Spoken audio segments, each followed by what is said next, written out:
Social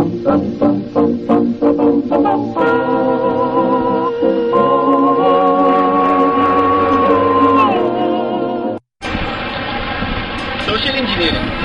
Para saan ba ang bagay na ito? Ano ba kung ginahangin natin ito sa buhay ng tao? Base sa mga nababasa ko tungkol sa social engineering, para pala itong isang uri ng pangloloko o panggagancho at pangungulekta ng personal na impormasyon ng isang tao para makuha ang tiwala ng iba. Ginagawa ito para maisagawa ang mga pinaplanong masamang bagay o kung ano man ang gustong gawin ng bad guy o ng mga hacker sa target nila. Mayroong iba't ibang klase ng social engineering at nahalat daw sa dalawang klasifikasyon. Tinatawag itong human-based at computer-based. Doon muna tayo sa human-based. Sa panahon ngayon, uso-uso ang mga ganitong gawain. Social engineering. Hindi porket technical o high terminology umubos na litang ito computer lang sa pwede gamitin. Katunayan, ito ang ginagamit na estilo ng mga bully.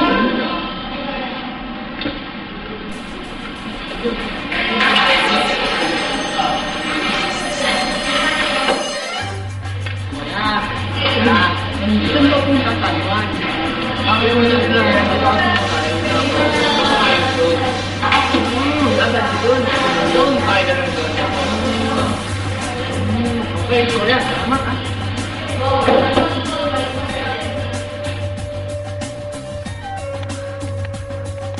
Hindi lang mga bad guys ang gumagamit ng social engineering para makuha ang gusto nila.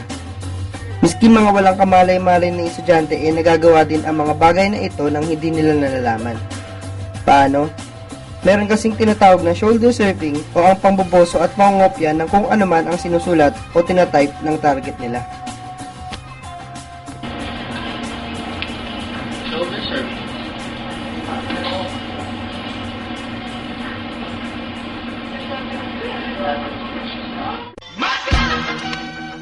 Ilan lang yan sa mga klase ng human-based social engineering. Kung isa-isahin namin lahat, baka maubos ang buong oras natin kay Ma'am Kat dahil lang sa video namin. Kaya tumuloy na tayo sa pangalawang klase ng social engineering, ang computer-based social engineering. Ang computer-based social engineering parang kagaya rin ng human-based social engineering. Mas high-tech nga lang ito dahil ginagamitan nito ng makabagong teknolohiya.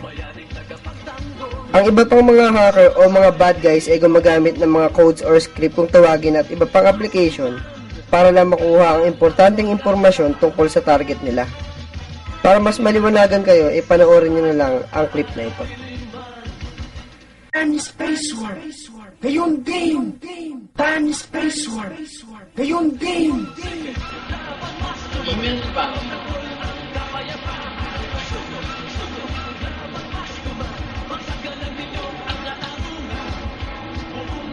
Uy, nanalo ko sa raffle.